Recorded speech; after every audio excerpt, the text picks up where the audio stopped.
right. Welcome back to this week's episode on the DNA of Things, where we delve into the intricate dance between our DNA makeup and our daily lives. I'm your host, Dr. Jeremy Koenig. Today, we have the pleasure of hosting Dr. Garret Yount, a distinguished molecular biologist and a leading researcher at the Institute of Noetic Sciences.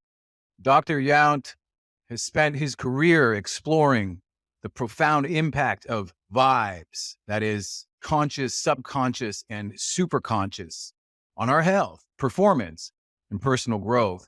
His innovative work examines everything from the subtle energy vibes studied by the Institute to practical applications for athletes, artists, and entrepreneurs.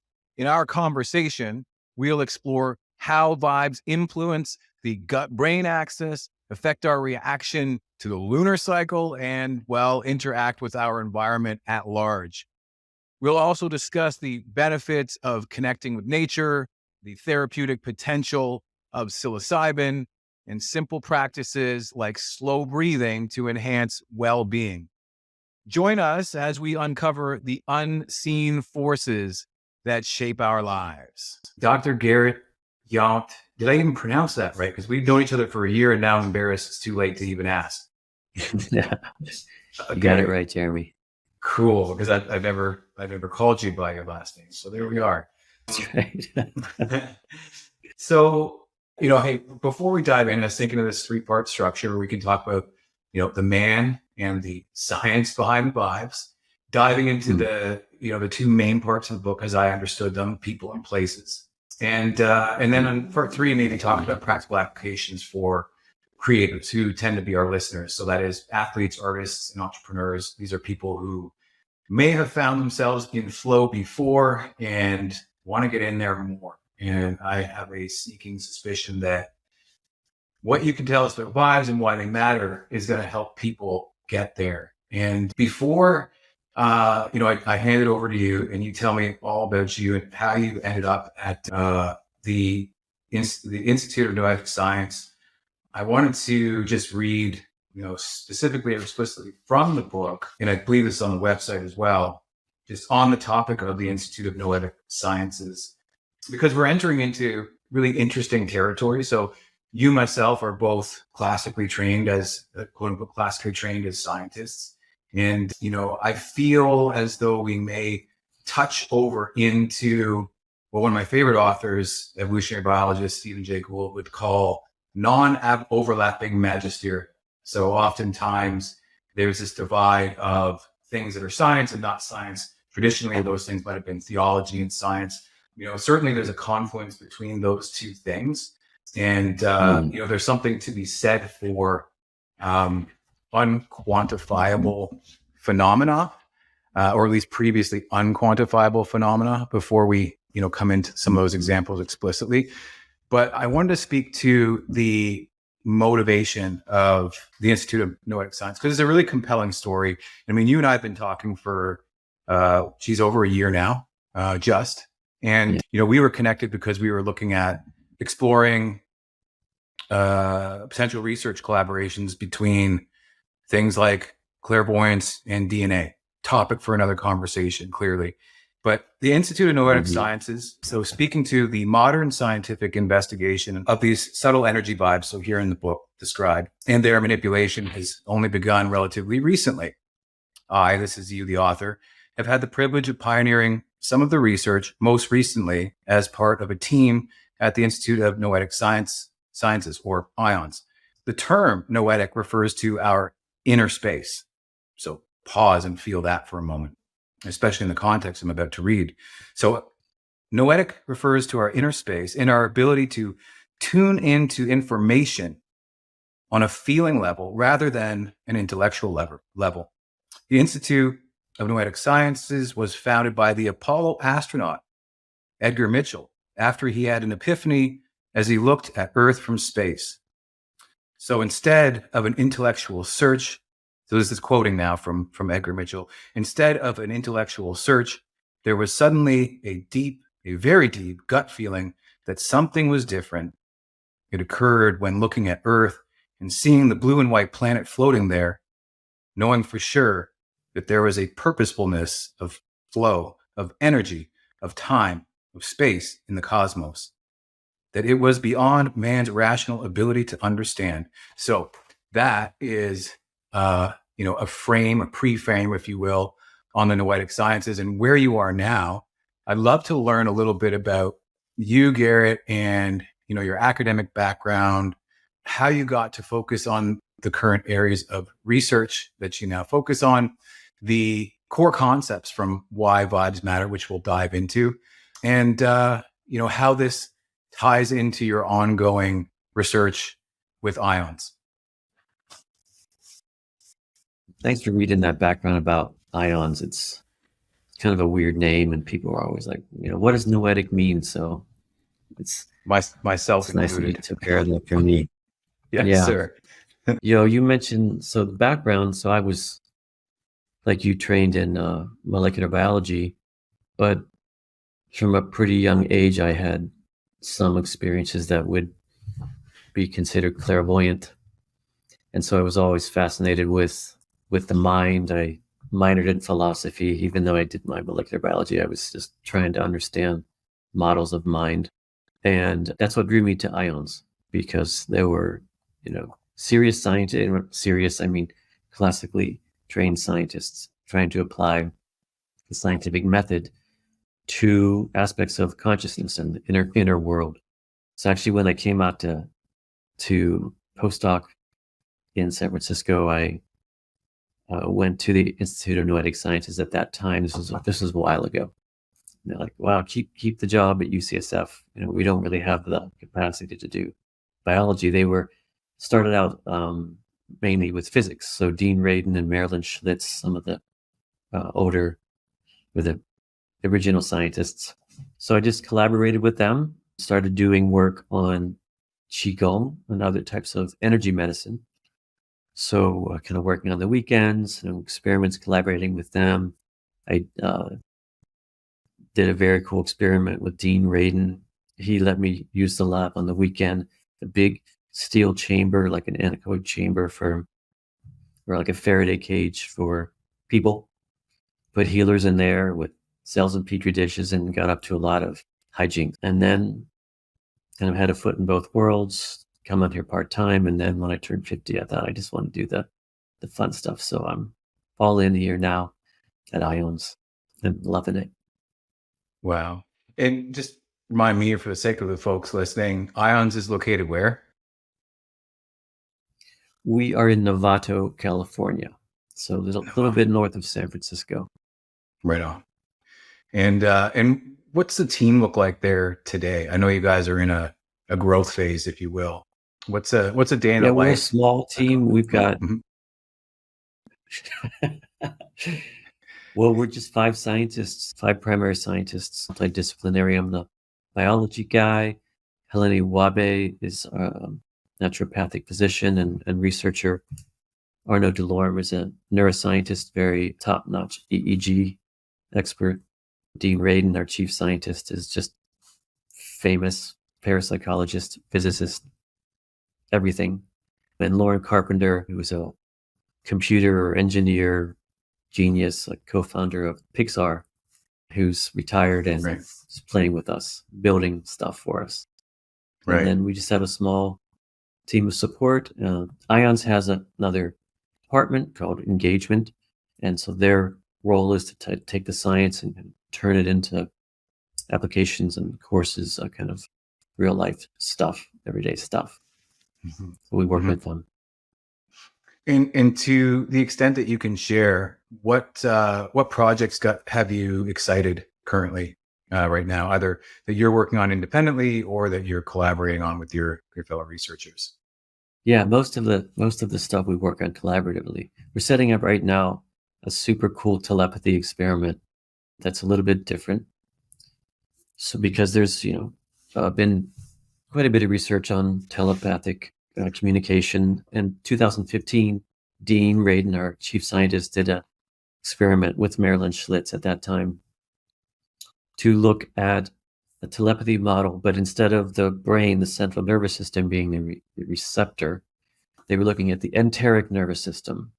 So the autonomic nervous system, just as a quick review, has got 3 branches: the sympathetic and parasympathetic, they're the famous ones, and I imagine we'll get into that when we talk about vibes and well-being.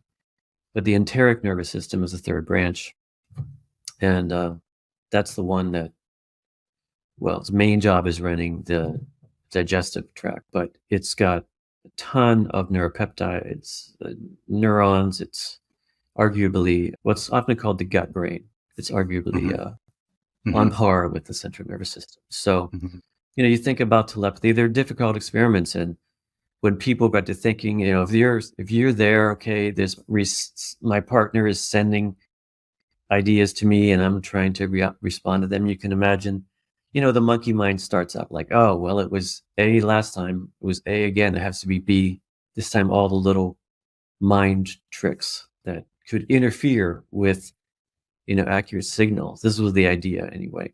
So the idea was to read the reaction of the gut brain instead of the head brain, to see if that could be a more accurate listener to telepathic waves. So this is back in 2015, and it was a pilot study, and it worked. The data looked really provocative. So we just got funding to replicate that on a larger scale with proper controls, and we're also tweaking it a little bit.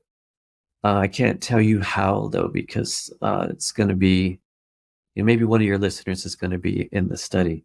It will be people that are local, because they'll come into the lab.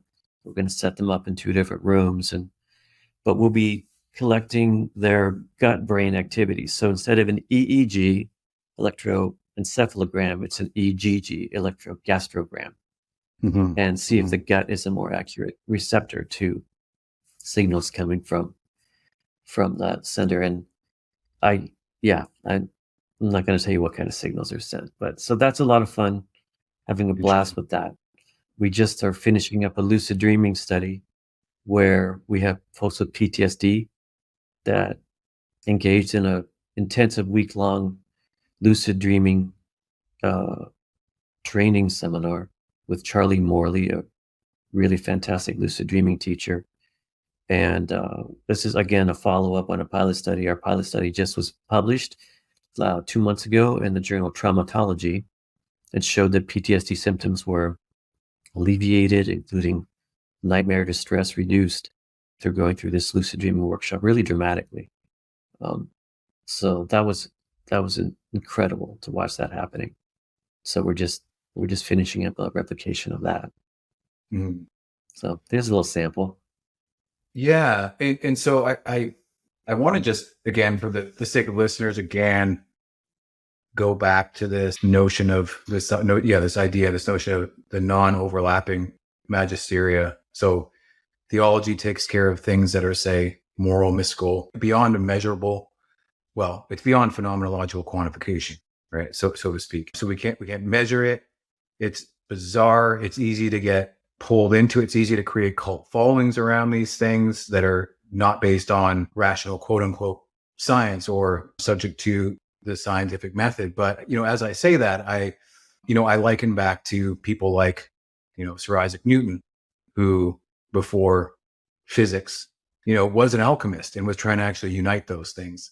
And we kind of lose sight of the thing that has given rise to the scientific method, and even just this notion that you might even say that a lot of, not all, but a lot of scientific discoveries are pursued in faith, let's say, like having no idea what the outcome would be. That's what I mean by faith. In good faith, it's like, well, I'm going to try really hard, but I don't know if it's going to work. I give this up to a higher power. So, then folks like Carrie Mueller come to mind, Nobel Prize winning, what would you say, biochemist, who, with the help of a little bit of psychedelics, brought us PCR, polymerase chain reaction. So he imagined up this weird,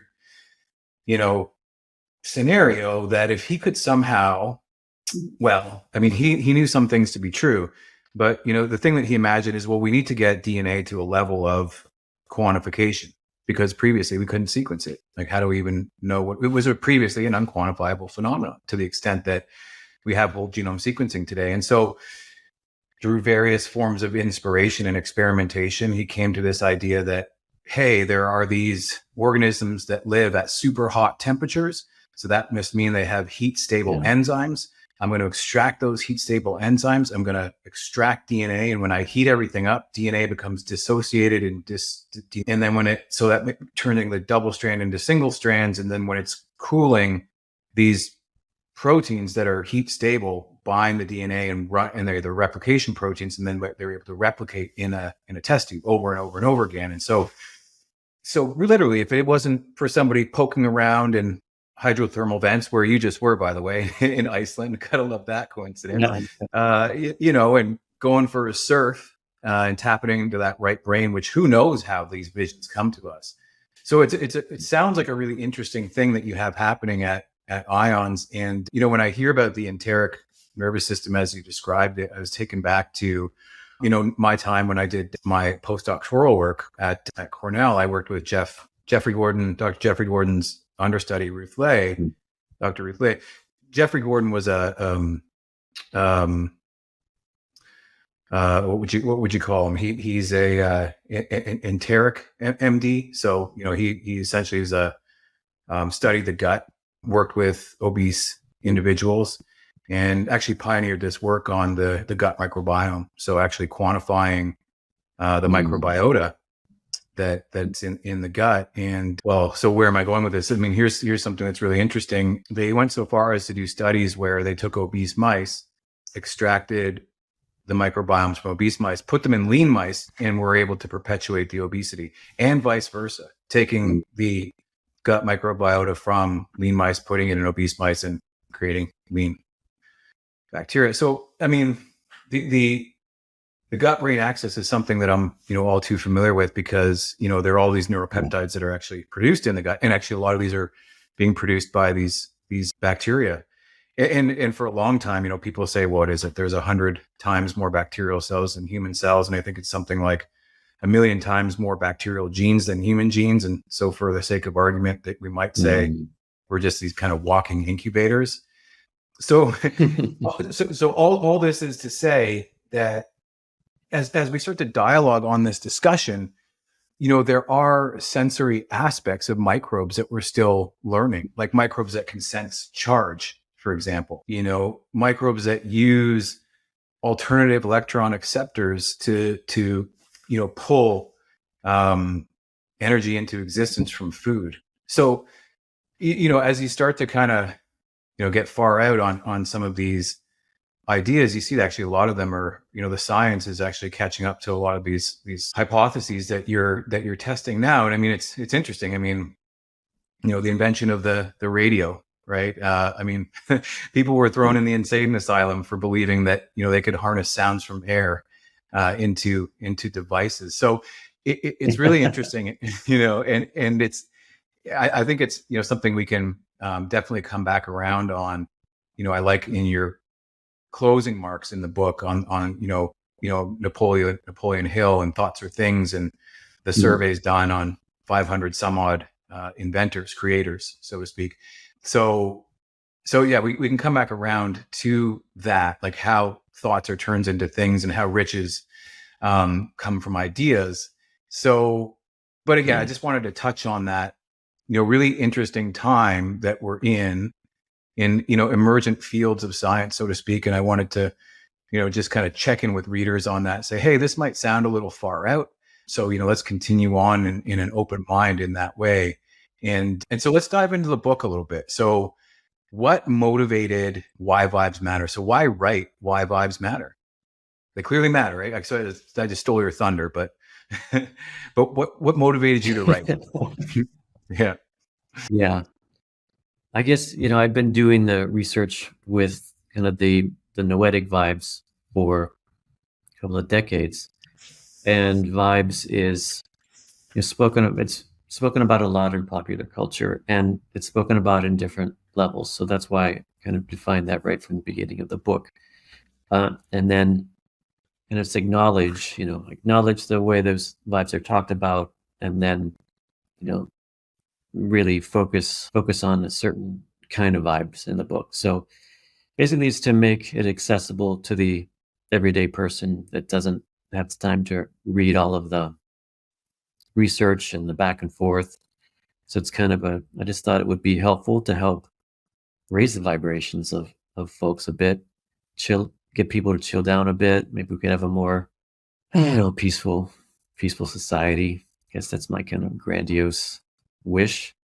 So that's why I kind of took some highlights of the science to, very light, describe the fun parts. Also some of the myths that are thought about that, actually the science doesn't support. And then, put some very simple methods in there, some techniques for people to be able to chill down their vibes, send out good vibes. So in that sense, I get a sense that your listeners probably are maybe more adept at meditation or already familiar with that. So, some of the techniques in there are old classics. They'll know them. I did put tucked away at the end of the book for people that are longtime meditators. I tucked away in there some stuff that hasn't been published before that I picked up from a very cool Qigong master in China. Maybe we can speak about, but self-test. So you can test that you've got your chi flowing, which it's fun. It's my favorite thing I wanted to tuck away in there. Well, let's certainly finish on that. You did say that the book is about a certain kind of vibes. I'm assuming you're talking about here the conscious versus subconscious vibes. Is that what you meant? Yeah, I broke it into 3. So conscious, subconscious, and superconscious. Mm-hmm. So conscious vibes are the ones that you pick up with your 5 senses. They're intentionally put out. So like, a smile or a frown, Mm-hmm. or the theme of a wedding, or the atmosphere at a restaurant, and Mm-hmm. so those are very impactful. And the subconscious vibes are more the hidden vibes. So I spend a lot of the book talking about that. And these are vibes that we're still picking up, it's still a perception, but it's subconscious. Mm-hmm. And, examples are like odorless chemicals that we pick up. And there's some really fun examples about that. Or, even the colors, colors. There's a very cool marketing study showing that color can make up like 90% of snap judgments, and you don't realize it. Mm-hmm. And then the third kind I call super conscious vibes. So this is the noetic territory. This is where it's all about all the world. We're all made up of vibrations, and some level we're all connected. And this is where I believe that the mechanisms of energy medicine and spiritual healing and all the kind of the real woo-woo stuff that we study. So yeah, that's kind of that's what kind of got me to write the book. But to talk about that, I wanted to give the full context. Where does the full moon fall into this? And so when I say that, I now I haven't substantiated this, but it seems to me whenever I talk to emergency room staff or nurses, they say, the emergency room's crazy on the night of a full moon, or more babies are born. And, I don't know if that's true, but I certainly keep hearing it is. I mean, there's that notion that, you'd say, oh, my joints always hurt when it rains. It's like, well, you just might only notice that your joints hurt when it's rain. So there's, certainly that bias. And actually that's one thing that you call out at the beginning is implicit biases are not vibes. So maybe we can talk about that in a second.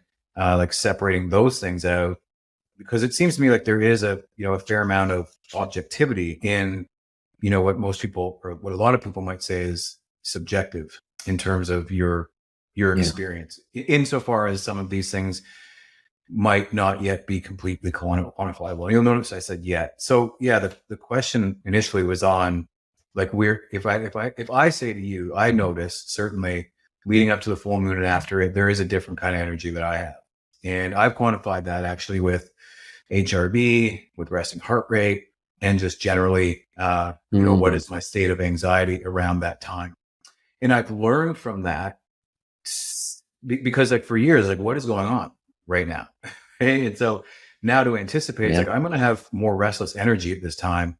So it's like, okay, this is when I can really kind of 1.5x my workload of the right kind of tasks if I want to be super efficient on creativity, for example. So am I crazy or is this not vibes, or does it tie into any of this? That's totally vibes.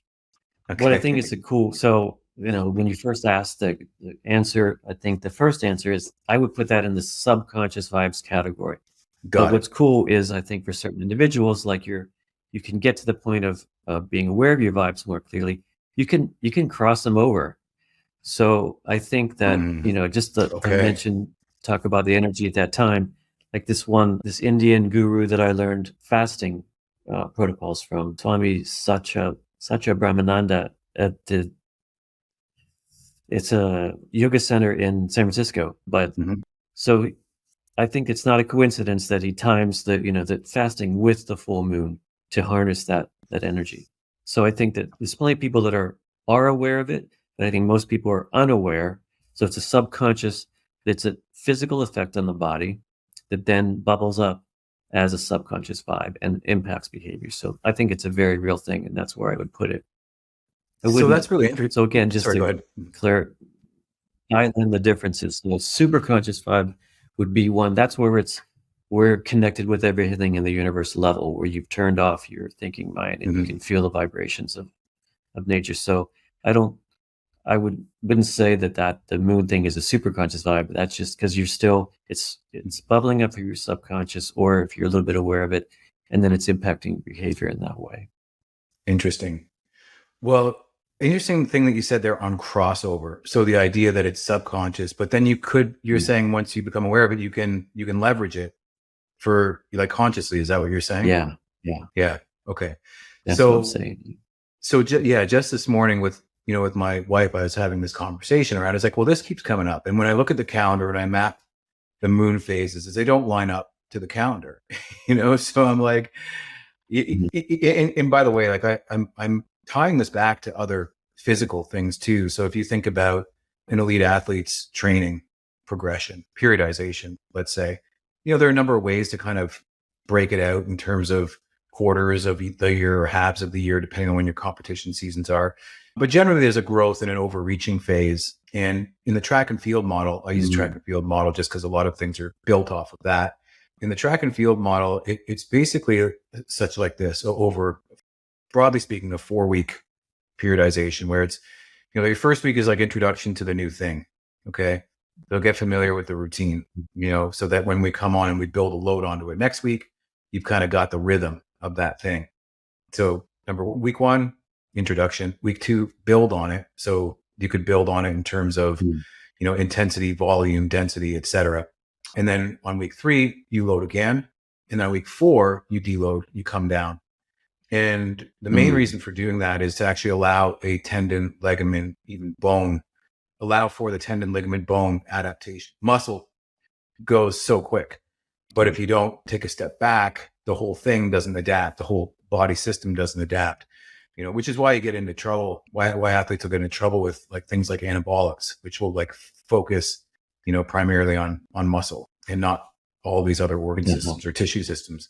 So anyway, as it relates to going through that phase, it's like, well, broadly speaking, you've got a 28-day phase moon cycle. So can we map a training of those 4 weeks onto that moon, where week 3, is like that kind of that peak full moon is, where you're looking at the maximum expression of that phase.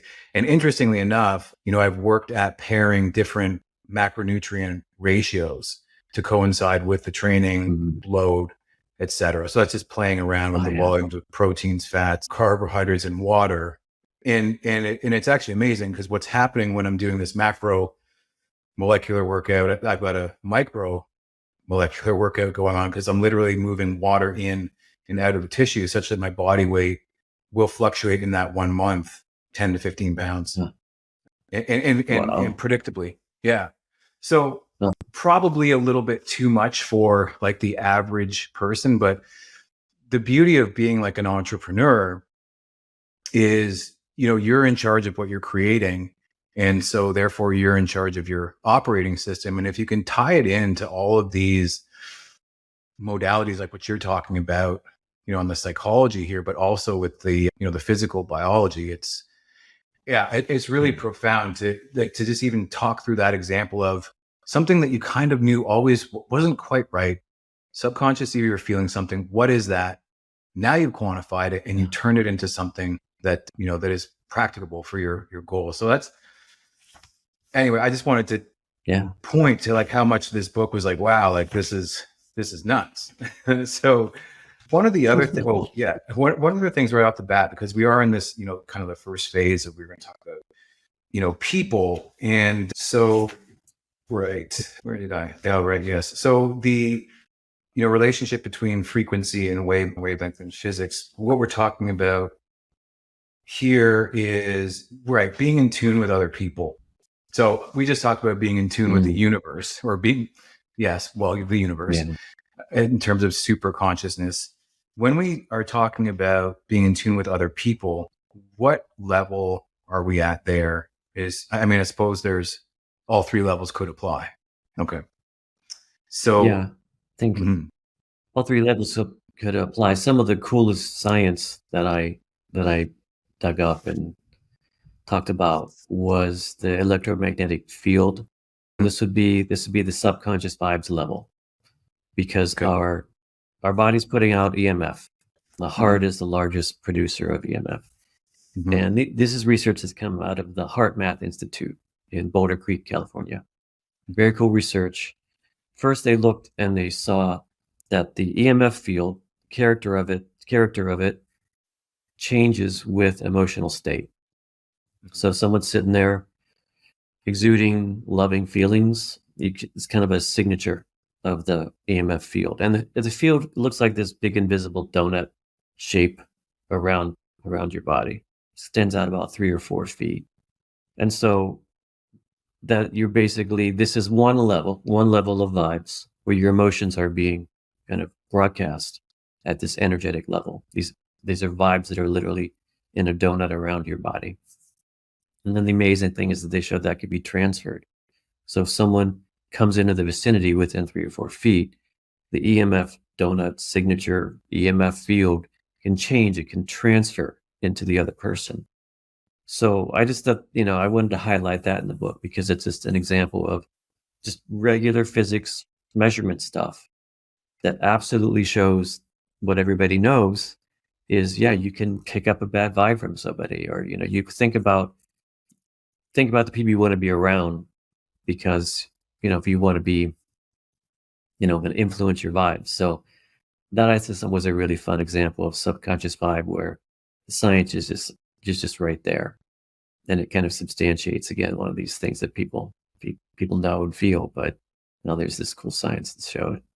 So, that brings me to, something that's almost kind of maybe become a bit of a cliche, but that doesn't mean it's not useful. And that is the gratitude ritual, to kind of promote that field, so to speak. So you've got, a great summary of how this runs, or how you might run this. And maybe if you'll allow me, I'll read it. It'll take me 1 minute to frame on the gratitude ritual. Yeah. Okay. So the gratitude ritual, as you described it. So one powerful method to experience more gratitude in your life is to include expressions of gratitude as part of your morning ritual. So you can begin by carrying out a simple mental gratitude exercise first thing in the morning, several times a week. That's number one. Number two, immediately upon waking, reflect on things for which you are grateful and say thank you for them to yourself inwardly. Number three, if you prefer, tie in this regular practice to part of your morning routine, such as brushing your teeth or your hair. This actually reminds me of that YouTube video of the little girl with the curls, where she's like, I love my dad, I love my sister, I love my hair. So she's like standing in front of the mirror doing this, this incantation. Number four, another version of this daily gratitude practice is to keep a gratitude journal. Both methods interweave a sustainable theme of thankfulness into your life. And number five, you can also give yourself spontaneous doses. I really like this one. Number five, you can also give yourself spontaneous doses of gratitude by pausing at any point in the day and turning your attention to what you are thankful for in that moment. And then number six is another lovely way to get a dose of gratitude, is to take a gratitude stroll, go for a walk with the intention to find and appreciate positive things. So, the interesting thing here is, well, I mean, what you've described is, a ritual to activate, a particular state that's probably good for you and then other people. And I fall into a fight with this, with myself sometimes, where I don't want to say that, sometimes it's hard to feel grateful because that would sound, or it's hard to feel gratitude because that would sound as if I'm someone who is who's ungrateful. But what I'm talking about here is, people who are suffering, right? If I go to, the extreme example, like Viktor Frankl's Man's Search for Meaning, of course, what he talks about, I mean, amazingly, is actually the gratitude that comes from the logotherapy, which is finding meaning from this thing, right? So I guess the step that I'm challenged with on gratitude, or the step that I've found useful, a useful insert into the gratitude is, oh, hey, well, I'm challenged with this thing. So insert, whatever your pain point is. So if you're an athlete, you've got an injury. If you're a writer, your book has been rejected. If you're an entrepreneur, you just lost, another million. How do you bring gratitude to something like that, right? In the moment of suffering. And by the way, there are things far worse than this in terms of losing loved ones. So, to kind of just lay a gratitude ritual without that context, I think it really sells the gratitude ritual short, because really what you're trying to do, I think, is find meaning in the suffering. And that's not an easy thing to do. And as Viktor Frankl said, he said, well, the good news is you can do that in a Nazi concentration camp, but you don't have to go that severe. So, that, Auschwitz camp description is, one of the, greatest human atrocities. And so if, you have an individual to find gratitude in that, that's something, again, that makes us more real for people, because it's hard to say, well, it's hard for me to be grateful when I'm in debt, when I have all these things. But in your gratitude ritual work, have you seen like transformations in people to kind of grow this as a practice? Or, if not, what are your thoughts on kind of my riff there? Yeah. So I haven't done any gratitude ritual work. I have gratitude ritual practice myself, and that's why I put it in the book. And you have it in front of you. I don't remember I included it also because there's research, some pretty good research showing that it has positive impacts on well-being, including when it was controlled studies and compared to other types of things. But what comes to mind in the Rift is I was listening to Eckhart Tolle talk about, it was unrelated, but it seems to really on point here, is that, to think about gratitude in terms of like a good situation, or think about gratitude in terms of your process of enlightenment, right? So, and being in the now. So you're experiencing something, challenging. He encouraged us to think about like, this is an opportunity for your spiritual practice, because every moment is, you are in that moment. To rail against that moment is to not be in the now, not be, you being presented with this right now. So he said something like, be grateful for your spiritual practice showing up again. So that's just a different, I'd say, another level of how you could construe the idea of being grateful for something that's very challenging and difficult, is thinking about it on the level of, this is what's going on in my life right now, and this is what I need to do to, obviously to grow and live through it, and of course acknowledging that it really sucks as well. Right. And well, the interesting thing too is, as we go on in the book, you talk about like EFT. I get what that EFT, which remind me of the acronym. Emotional freedom techniques. Thank you. Emotional freedom techniques. Yeah. So you've done work, or work has been done previously with veterans suffering from PTSD, right? And this is interesting versus sitting and thinking, okay, what am I grateful for? The tapping is like, this physical, awareness, well, consciousness shift, which to me seems like an easier place to start if you're in pain in this Yeah. way, right? Like, yeah. So tell us about Oh, that. Like, that's absolutely. pretty Way cool. Yeah. easier. Yeah. Yeah. Yeah, I agree. I agree. It's way easier because you got the physical. So this is based on, it combines basically the, mechanism with basically cognitive behavioral therapy. So yeah, you're telling yourself, even though I'm experiencing this, I'm you can just little mantras to kind of reset it. But when you're doing that at the time that you're tapping in these acupressure points, Hmm. and there's a little bit of research to show it. It's basically creates this amygdala status like going on neurobiologically, combined with the thoughts that kind of reset patterns, neural circuits. That's the theory, and there is some research behind it. But the technique is very simple, and you can just experience the benefit for yourself. You don't necessarily need to know all the science behind it. I just included because that's the things that made it into the book, that there was some science.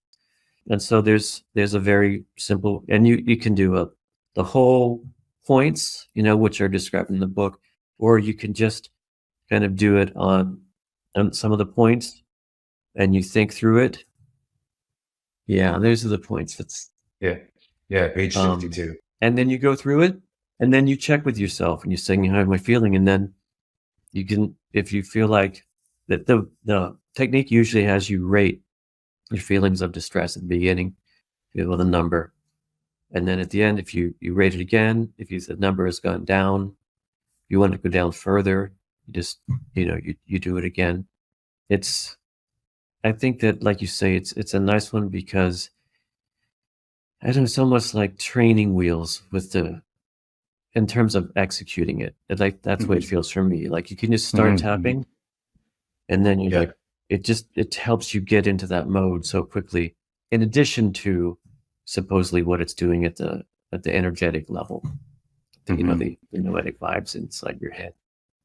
Well, I mean, of course, you knew I was going to have questions about this when I saw EFT in your genes, right? So, Yeah, this, yeah. So, what are we talking about there? Are we talking about, well, you identified 6 genes associated with the uptake of this intervention? it it was people that were, yeah, just people's stress, the EFT, their psychology, they're basically, they calmed down, and then this was just a general gene expression study showed that it was correlated with reduced depression. But the cool thing that I like talking with you about was the microRNA study. We took Right. those Yeah. samples and we looked at microRNA. Hmm. And again, this is just a fishing expedition, right? But Hmm. what we have Hmm. are folks that are distressed. They do this practice, and their anxiety goes down. So we did this fishing expedition. We got 2 hits, 2 really far out from everything hits. I didn't put this in the book. It's a little bit too technical. But what was really fun was like, okay, this is interesting. Let's write this up as kind of a pilot study, provocative. This could be something.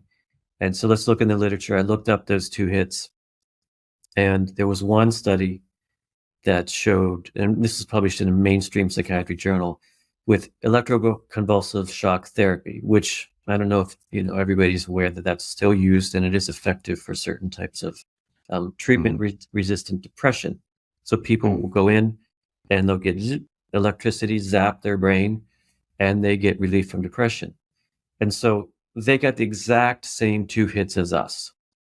So again, they did a fishing expedition, and they showed people depression goes down and these 2 mRNAs go up. And Wow. so basically ours was a replication of that, but instead of ECT, it was the tapping.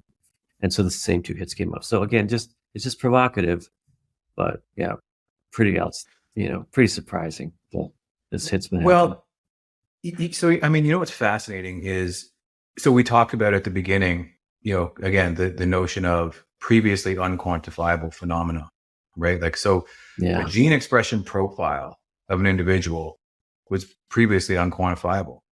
And actually, in fact, if you Mm. think about like the gut microbiome, for example, well, as soon as we started sequencing metagenomic samples versus individual isolates, and what that means is in the old days of microbiology, well, I mean, this is still done now for various reasons, biochemical assays predominantly. But, if you're interested in, understanding, and people will still do this now. If they've got a pathogenic infection, they'll do a fecal swab and it'll be sent to the lab and they'll be grown on a specific media. And if a specific isolate grows, then you're positive for Clostridium difficile, C. diff, for example, which is a, common hospital superbug. And we know how to cultivate that. But, if you try to cultivate everything in the gut microbiome, it's just such a synergistic interplay of predator prey and all kinds of stuff going on in there. And so before we would try to grow stuff and then sequence the DNA to find out what it is. But then metagenomics allowed us to kind of skip that step where you can just take the raw fecal sample itself and extract the whole community DNA without needing to grow anything. And then what we learned about was, actually, we even gave them a name. We called them the unculturable majority. So 99.9% of bacteria that live in these complex ecosystems like the human gut, like the ocean, like soil, you can't cultivate them and isolate them on their own because they're living in these interdependent relationships. So where I'm going with this is the tools available now into this like kind of post-human genome era of, now we have the whole genome as a reference background. We actually have all these microorganism genomes as well. And we have tools like whole genome sequencing. We have tools like microRNAs, expression analysis, gene expression analysis. And it's really fascinating when this type of, these things that are these very subtle changes, but meaningful changes, once we start to quantify them, it's pretty amazing. I mean, there are so many things in our individual genomes that point us to like an infinite number of ways that our diets might be different. So like, for example, I don't do well turning vitamin A from beta carotene from carrots into vitamin A. If I eat too many carrots, I'll turn orange. So, and the long-term effects of that are, skin issue, immune system issue. But the simple fix is, get your vitamin A from eggs or liver, et cetera. So my point is there are these, these really subtle tools that have emerged to, test these things. And then I think about folks like Joe Dispenza. Do you come across any of his research? Because I know he gets whole teams of people together and does genome sequencing analysis. He throws them in MRIs, analyzes all these like brain patterns of gratitude and gene expression of gratitude. Yeah. So this is a thing, right? Yeah. Like this is happening. Work is great. Yeah. Yeah. Well, okay. Just something you mentioned about all the bacteria. I didn't think about this. Just real quick. In the book I talk about smells. So people that smell alike are better friends. And again, this is a subconscious vibe level. But now that we're getting so deep into this microbiome stuff. And the bacteria, they're not just in the gut system. They're all over, they're in our skin. Our skin. It's got, I don't know how much proportion of them. But I wonder if it's kind of the mind of the bacteria that's, impacting that aspect. So that's not in the book. It just made me think about that. Might be part of what's making that happen. Be interesting. Well, I mean, to what extent are pheromones mammalian synthesized versus, like, you can imagine, well, there are aromatics that are made by bacteria. So, a change of diet could change in your gut bacteria, which is going to change in your breath as a result. I've heard things like women coming off of birth control with their partners and then not liking the way their partners smell. I don't know what that means, but I mean, there's obviously some kind of hormonal influence from the birth control pill that was suppressing some kind of detection to something. So more, I'm reaching here. I haven't dug into the science there, but we're talking about that. I got to share the one fun part of the book that was super surprising to me is this odorless chemical in women's tears that reduces men's libido. So these researchers, you'd imagine that odorless chemicals coming from tears would reduce, would impact other people's emotions. Like, it would make them more sad.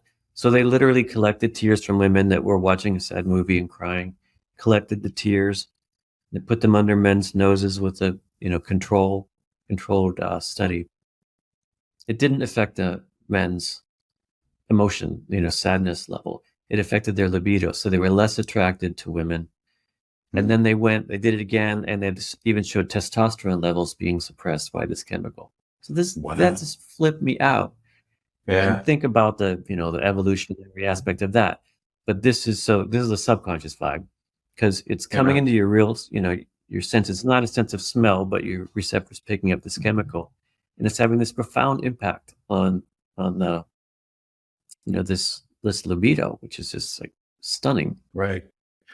Well, wasn't there I remember something similar on, sweat collected off the t-shirts of men, and, there's like healthy versus unhealthy men, and women being like, turned off by the unhealthy men, so to speak.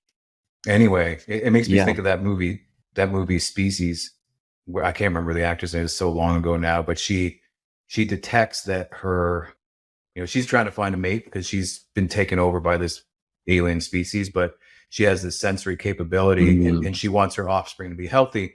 And she detects that this individual is a type 1 diabetic. And when they're partway through the act, she senses it, and she's like, nope, right? Like, that's it. And the whole thing gets quite violent. But I mean, there's all that's to say, there are these deep, evolutionary drivers, safe blocks that are put into place. Like, actually, if you think about this, and my wife and I are talking about this because we're expecting in the next 2 or 3 weeks. So it's a really exciting time. Yeah, I know, right? Yeah, that's some vibes coming, or that's been some vibes the last year. But so Chris and I have been having the conversation around, about fertility in general. So, like, again, my background, previously as an athlete and as an entrepreneur, I think about, well, human performance, I'm thinking about it in those realms. And of course, like, as an academic, you're a writer as well. So it's always about, I'm always about creation. Like, how do I create my physical performance? How do I create, my livelihood through my work? And how do I create this, this new thing in art form, in writing? And, but really, in terms of like a holistic health, I've come to this realization that the greatest indicator of fitness is your fertility. So that is to say, if you're not healthy, and this is particularly true for, females, it's like, we can't put this extra stress on the body because it's a huge investment to try to grow another human in 9 months. And so yeah, it's just got me thinking about, how do you integrate more conscious, and I'm not an expert in this, but more conscious practice in vitro fertilization. So, thankfully Chris and I didn't use that, but I've learned about, how much of a challenge that can be, how hard that is on women's bodies in particular, because you're putting in a bunch of these synthetics. And anyway, that there's a holistic system there that's challenged. Okay, so we've been diving around people. I want to make sure we, save at least a little room for space, and then, we actually did, nicely talk through gratitude exercise, tapping, so maybe we can talk a little bit about places. And I'll tell you that, so the thing that actually came out to me, well, this notion of feng shui, smudging and feng shui. So, now we're talking about vibes in a system. So setting it up, through these modalities, let's just say. And then on the converse of that, so I love this example they gave, the haunted places, and in particular, the carbon monoxide poisoning example in the Boston haunted houses. So maybe we can talk about, like the good, the bad, and then finish off on like the do-it-yourself sacred space. How do creators, set that up based on, the good, the bad. Yeah. Yeah. So I do talk about, feng shui. I give a little bit of an introduction to that and a couple of little baby steps. But one of the main take-home messages that I conveyed is that to do that's very complicated, and you kind of really have to have a professional to do it if you want to do it like full on. But you don't need to do it full on. to just get the basic principle, which is things in your environment affect to give you subconscious vibes you aren't aware of. I think that my favorite study was done on, called the backpack experiment. And this was a while ago it was done, but it showed the people coming into a room, they know they're in a study, they don't know what it's about. They're going to fill out some questionnaires. But if there's a backpack sitting on the side of the room versus a briefcase. So again, it dates it. This is when business folks had briefcases. But just having that artifact in the side of the room changed the attitude subconsciously, that all these questionnaires they filled out, they became more competitive and on several different levels. But it changed the attitude of the folks just by what was kind of in the room. So you could think about that if you've got unpaid bills piled up on your desk that you see every day, what kind of subconscious feeling that's going to be giving you.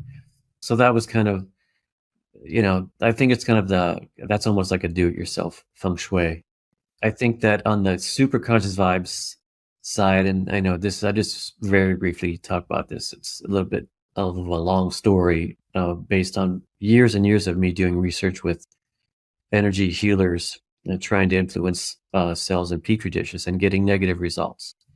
And so at one point, this guy, Bill Tiller from Stanford University, that talks about conditioned space. He was saying your lab is full of bad vibes because you're doing all this cancer research. I was doing radiation and chemotherapy.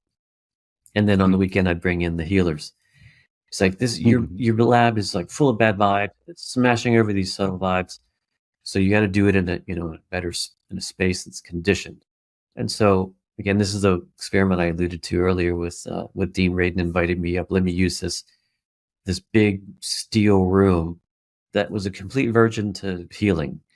Also cancer research. It was just used for telepathy experiments. So I brought in these healers. They spent time conditioning the space. We did experiment with the cells over a period of 3 days, predicting that it would be, the effect would be more pronounced and reliable on the third day. And that did turn out to be the case. Dean had already also placed random number generators to witness all this without me knowing. So that was the idea, that physical systems would be impacted by coherence of mind. And so that also went off on the third day. So that's a very quick version of this idea that the space could be conditioned by human mind intention and the vibes they're putting out there. So there's a little bit of scientific evidence for that. And then the one aspect that was fun about the haunted houses was learning that carbon monoxide, when you're getting carbon monoxide poisoning at a certain level, it can be manifested as feelings of dread and fear and haunting, and like that you can, like this hallucination. Hallucinating, and it's interpreted as somebody's in the room with you or someone's pushing on your chest. So this is another example of paying attention to those vibes could save your life on a very mundane level. Also, sound. So infrasound, sound below human hearing, or you just on the edge of human hearing. The ones on the edge been used in movies. There's a famous movie where it's first done in France, a horror movie, to bring out that feeling of dread. Went a little bit overboard, had people running out, freaking out, vomiting. That was a little bit too much. But again, this can give this vibe of fear and dread. So there's one laboratory where one of the big machines started putting out infrasound. Everybody started thinking it was haunted. They were scared. They fixed the machine and it went away. So this is just from sound. Yeah, this is from sound waves. Wow. Vibrations of sound. Wow. I want to be really careful not to err on the opposite side of conspiracy theory, but I'm going to say it anyway. I mean, I had, I don't know where these friends were. I want to say friends in the Newfoundland region, Canada, East Canada, the other regions, talking about getting sick, living close to wind farms. I don't know if that could be a thing. Yeah. So, but I mean, they make noise, right? That's the thing. It's a thing. Okay. They produce tremendous amounts of infrasound. Uh-huh. So it's there's real science behind that. It's it's complicated. It's very difficult to measure infrasound and to distinguish between what harmful isn't harmful. So there's a ton of infrasound in our environment all the time. Our heart not only puts out an EMF field, it puts out infrasound. Our muscles put out infrasound. This is a technique, I think this is real, but you can do it. If you put your thumbs and your fingers and you go like this, you can hear this crackling. That's your muscles, the muscles fibers breaking or moving. And it's that sound is coming through your ear bones. But cat's purring is got a ton of infrasound. So there's a lot of really good infrasound. So it's difficult in terms of the intensity and the frequency and all that. But I did see, it's controversial, but for sure there's science that does corroborate the fact that the windmills can be problematic for humans. Well, this is really interesting because I think about like diet, right? Diet, nutrition, and you get people who are, for various reasons, mostly genetic and epigenetic, super sensitive to different inflammatory compounds. A lot of these plant-based, a lot of these, byproduct of food processing, food industry, over-indexing on taste and preservation versus purity and non-toxicity. Anyway, whole other conversation on my views around food versus entertainment. That is, most of the things I believe in our grocery store are entertainment. I don't believe they're functional food. So, and it's like, yeah, it's like, you literally pick your poison with that. It's like if you watch a good movie, like a documentary or a biography or something uplifting, you're feeding your subconscious goodness. If you're watching a horror movie or, other taboo content, you're not feeding yourself good stuff. You might be enjoying it in the moment, but anyway, the point is there's different levels of tolerance for processed food, right? And I think, as we age, we start to, become more sensitive to those things because there's compounding negative issue associated with, excess refined carbohydrates where you've essentially depleted and leached out all the micronutrients in your body. So anyway, you're a shell of yourself. But, these things, I think everybody has a different breaking point. And, we've learned this from, World War I, World War II, when soldiers overseas were deficient of, critical micronutrients, right? So things like scurvy and autoimmunity and rickets, all these things coming as a result of not getting the so-called recommended daily allowance. But we know there's, genetics means there's different set points to all these things. So there's different set points for all of these adverse reactions. And so I'm, again, going out on a limb here. So by extension, then there are probably variations in the population's susceptibility to these sounds, so to speak. Like some people in the horror, in the instance of watching the horror movie with those sounds, well, some people might not have been bothered by that at all. There might be genetic, that might be experiential, but you can see it, something happening. Like, what's wrong with you? You're crazy. Like, I was fine, right? Yeah. And then you can see that getting into policy. It's like, well, what's wrong with you? No, wind farms are good for the environment. You're crazy. You're not being cognizant or compassionate or empathetic about climate change. When it's like, no, actually, this sound is terrifying me. Wow. Okay. Yeah. Hey, great segue. It's very nature. true. Sorry. Corroborate that because at the level of infrasound, it's very difficult whenever you talk about what is literally people can hear. The threshold is different for different people and it changes with age. So it's very plain and simple that there is this, that it's not the same for everybody, even just for detecting sound itself. So then, as you're saying, the bodily reaction to the infrasound is going to vary as well, for sure. Wow. And I never heard the idea of food for entertainment. I really like that. Yeah, and I think that's a good positive one. Positive combination would, I think, be this geyser bread. So we just traveled to Iceland, as you mentioned, and they have this bread that they cook by putting it in the ground, so the geothermal, the heat of the ground, it cooks overnight. Come, And just the idea, it's just such a come cool on. idea. And you're Wow. eating it, it's Wow. just a fun. Plus, it's like super molassesy, very good, rich bread. Loved it. Yeah. Well, so I shouldn't let listeners, lean to like good functional food can't also be entertaining. That's Yeah. that's not what it can. We can have both. It can be both and it doesn't need to be either or. Yeah. Hey, what a Yeah. great segue to nature's superconscious vibe inducer. So you're literally eating bread made by the earth. Come on. Mhm. That's Yeah. yeah, so maybe let's finish out on that. You've got, nature's superconscious vibe inducers.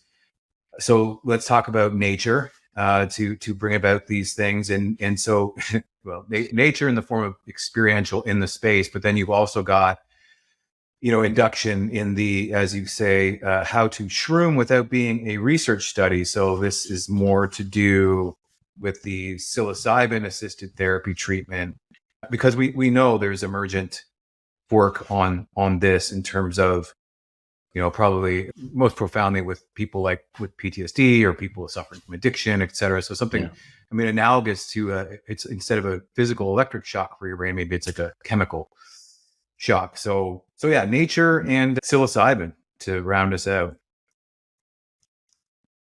Yeah. Well, the nature, I put in some highlights of cool research that's shown that Mhm. immersion in nature has positive impact on the immune system, and some techniques for doing that. I think that, just my take on it is, and I kind of want to point out, there can be, you can enjoy nature in a way that you're just really amazed at the beauty. And there's, obviously really awe-inspiring nature, and that's obviously good and fun and entertaining. But I think that more what I'm trying to talk about here is connecting with nature on a level where it's not necessarily a spectacular thing. Like this morning, I was walking along the beach and at sunrise, and the grass, the dune grass, just plain old grass, just swaying in the wind. Nothing spectacular about it. But if you kind of connect with it, recognize the consciousness of it, not self-conscious, it's not conscious of itself, but it's got its own consciousness. And to connect with that, you need to also let go of your own internal thinking and just be in the present. And I think I can feel it. It feels like a vibration where you're connected with nature in that way. Yeah, I guess I'm getting lost in that a bit. Yeah, like I said in the book, talk about actually that science is done that's shown that it's good for our body. But I think just on a feeling level, it can be very, very good for you, and yeah, get you into that super conscious vibe state, which can nourish you, and can sustain you through the day. Yeah, is that, I don't know if that's Yeah. coming Well, it's across. it's interesting. No, it is. And if I can bring it back to like, an experience. So, the on the other side of COVID, where my day to day has me is much more working at home out of the office, right? So I do a lot of biz dev and Mhm. strategic work. I do a lot of coaching with the creators, entrepreneurs. This podcast work, I'm writing as well, and I'm grateful that I have the luxury to build my own schedule and build my own productivity around how I create and how I serve, and that's awesome.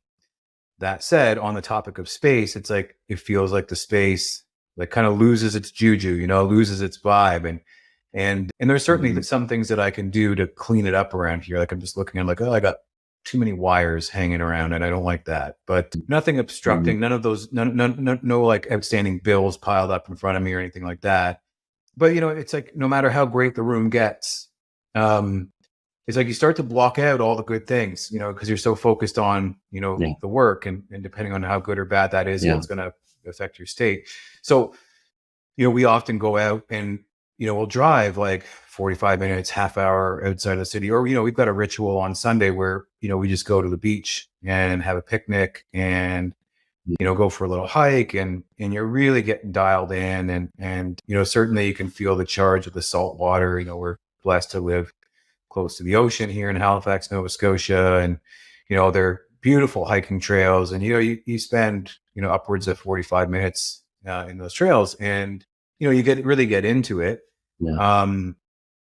And then you come back to, where we live and where we work, and we're like, oh, this house is awesome. Like, this is great. Like, where we live. But it's like before, it's like, I gotta get out of here. I'm going so crazy. So there's certainly a reset that I felt that, a lot of my clients I talked to felt they integrate nature into their daily routine if possible.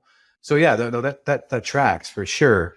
It's just a matter of how do you integrate this into your operating system? I mean, that's the challenge. It's like, okay, well, we've talked through maybe 10 or 20 things that, we know are good for us in terms of, mindset, productivity, and just general, gratitude and connection for the world. But how do you practice it? How do, at the end of the day, you get off this podcast, how do you integrate, one thing, into your life? And I think like the simple thing that's accessible is the slow breathing. But maybe before we jump to that, just quickly on the psilocybin stuff. What are your thoughts on its utility or lack of utility? Yeah, I think there's a lot of utility to it. And I reference Michael Pollan's book, which How to Change Your Mind, which I think is an excellent read for folks that aren't familiar with it and want to really use psilocybin for personal growth. I would say that I wasn't, the publishers took out of the book kind of the practice that's going on a lot in California and other places where you can. It's advisable to take the mushrooms with a guide that's going to be there with you, guide you through the process, and have the right set and setting for it. Set and setting is the most important thing, even if you do it on your own. I was able to talk in the book about at least one clinic where they got around the legal aspect of it, because the mushrooms on the top, mycelium is the kind of the roots, like the roots of a tree for the mushrooms. So this one clinic uses the mycelium, which has psilocybin as well. So that's the only thing I was able to actually get printed. But I would say that it's not very difficult to find a psychedelic assisted therapist, and they'll just, they can just be there to guide you through it, and you have your own personal journey with it. And there's some cool neuroscience that's been done on it in terms of default network, where it kind of just gives your brain and your mind a break from all the structures that kind of are there for important reasons, and they get lots done, but it's okay to let them rest for a bit, and you get some nourishment from being outside of it. Interesting. So this is an emergent discipline, or I don't know if you'd call it professional practice, but let's just say professional practice. You can find somebody who is a psilocybin guide that helps you to not overdose, set the stage, maybe set an intention for a breakthrough. Interesting. Yeah. Okay. Yeah. So I was thinking, maybe what we could do so that listeners have something to go away with is leave them with the slow breathing technique, something that maybe they can tap into right now or right after the podcast as, hey, this is something that you can use now today to balance on autonomic function. So, we are predominantly tossed into this fight or flight. I mean, I know I love my cortisol and my adrenaline. Sometimes I synthesize it unnecessarily, or I subconsciously, or sometimes I'm consciously doing it. Oh, heaven forbid, right? But that's just a drain on the adrenals. So great that system it has utility and I can use it, but help me understand the long breathing so that how I can tap into the other side. So how do we do that? Yeah. Well, yeah, I'll it's super simple. I just want to, emphasize what you were saying. This balance between the parasympathetic and the sympathetic nervous system is so crucial. And modern folks tend to have our sympathetic nervous system just on overdrive unnecessarily. So like you say, you can do it intentionally and you need it for certain activities. But the problem is that our mind doesn't realize, if we're worried about, thinking about something in the future or the past, our mind doesn't, our brain doesn't recognize that this is not a present danger. We don't need to be fight or flight right now, but it'll still do it, and it still pumps up the sympathetic nervous system. The balancing one, the parasympathetic side, that's the rest and relax. It restores. You need to be able to have that back and forth, and most of us are running around just hyperness. So there's a couple of studies. I think I just picked two to put in there to give people the confidence that this is real. Like, I think it was just 5 minutes of slow breathing brought about a profound change in autonomic function that way, meaning bringing back up the parasympathetic. So science is really good on this, and the technique is just so simple, which, if you don't even really need to think about it too much, but if you do want to think about it, what you do, and we can just do it, you start by counting what is your in breath and your out breath right now. Don't try to regulate it, just count it. Just go. I'm breathing in 1, 2, 3. I'm breathing out 1, 2, 3. And then the next what you do is you just say, I'm just going to add 1 to both sides. And there's so many variations of it. This is just pretty much the most basic one. Say, okay, I'm going to go 4. Go 1, 2, 3, 4. Out 1, 2, 3, 4. In 1, 2, 3, 4. And again, this is all your own practice, so you don't have to worry about, am I counting too fast? Do I have to do 1,000? No, because it's all relative to yourself. So you begin, you know where your count is. You add 1 on the in and 1 on the out. And do that for a couple of minutes. See how you feel. Add another one if you like. Do that for a couple of minutes. See how you feel. Supposedly the sweet spot for most folks, and this is what was used in the study, is 4 breaths in and 4 breaths out, which is a little bit slower than we tend to normally breathe. And there's some cool studies showing how fast, in the US, the rate of people breathing has increased with industrialization. So it's insane. So that is a very simple method, and it can be even more simple than that, which is anytime that you become aware, like, okay, I'm a little bit stressed, you just simply start breathing slower. That's it. Just breathe slower. That's all you have to do. And believe me, you can feel it. You can almost like feel the parasympathetic nervous system getting pumped up. Yeah, it's a chilling out vibe. It's right there anytime you want it. Thank you so much for that. I mean, so I've just been doing it, and I feel that, right here, I'm with you. And at the same time, it takes me back to, I went to one of these X Factor camps at Red Bull, training human performance. And we did a version of this taught by free water divers.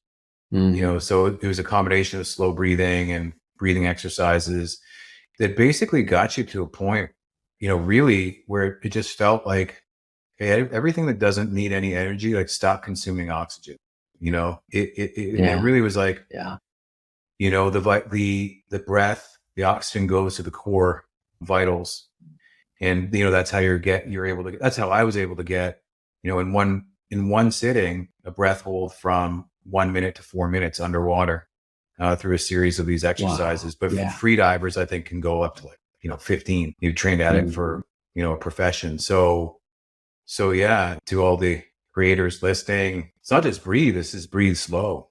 So what a beautiful gift to round out our conversation with. Garret, I mean, I could ask so many more questions, but you've already been super generous with your time. I know we'll definitely be having more conversation in the future. I'm sure people will request to have you back with specific questions, but for now, I just wanted to say thank you for being with us on the Deep Fitness podcast. Hopefully listeners have found, some of the insights in what we've discussed, centered around why vibes matter. So that's Dr. Garret Yount's book that was published earlier this year and is now available at Amazon. Highly recommend the read to bring you into the present moment. And, just to recap quickly, we went through the sections in some sections in detail and others just kind of as an overview, but we talked through, certainly Garrett's origins, leading to the to the Institute of Noetic Science. And then we talked through the people and places aspect of the book, where we dived into frequency alignment between individuals, feng shui and your internal operating system, nature, psilocybin, experimentation. And we talked about different, centering, hacks, if you will, tapping, gratitude. And we just finished with slow breathing. And what I'd like to do is Garret, just kind of give you the final word now that we've gone through these takeaways, and folks know where to get the book on Amazon. I think they can get it from the ION site specifically. So I'll put all those links in the in the chat in the description.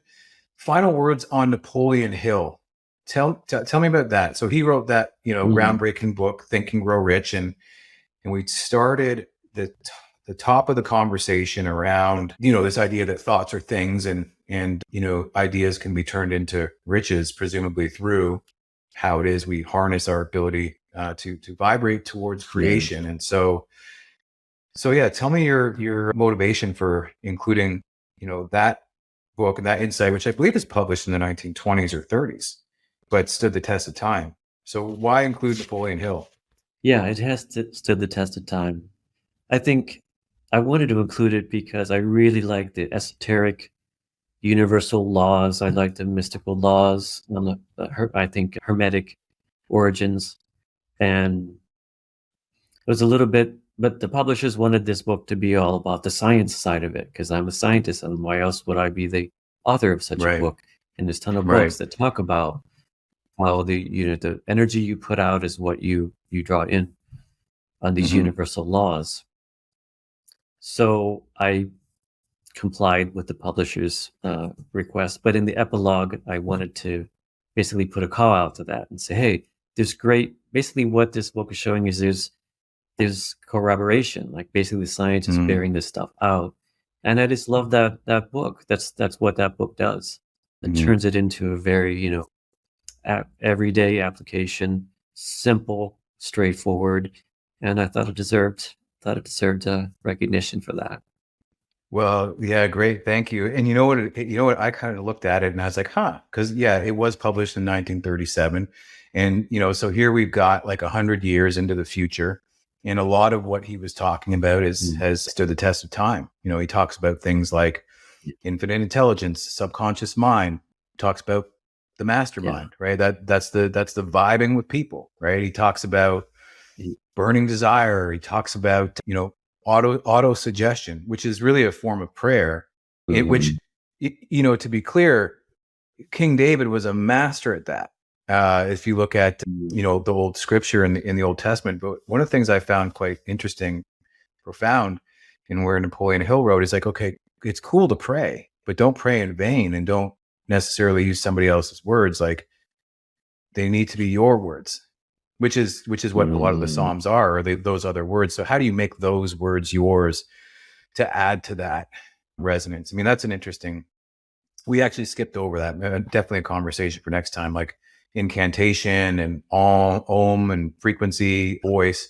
So don't worry for everybody listening. There's so much more in the book than what we discussed here today. I just pulled out my favorites. So, hey, that's my bias, but my implicit bias, so to speak. But so to the users, please join me in thanking Dr. Garret Yount. Garret, thank you so much. I'm really interested to get this book in front of more people. A global collective consciousness, super consciousness vibe is, something that's definitely in our reach. So thank you for doing this great work. I appreciate you. It was my pleasure. Thanks so much for having me.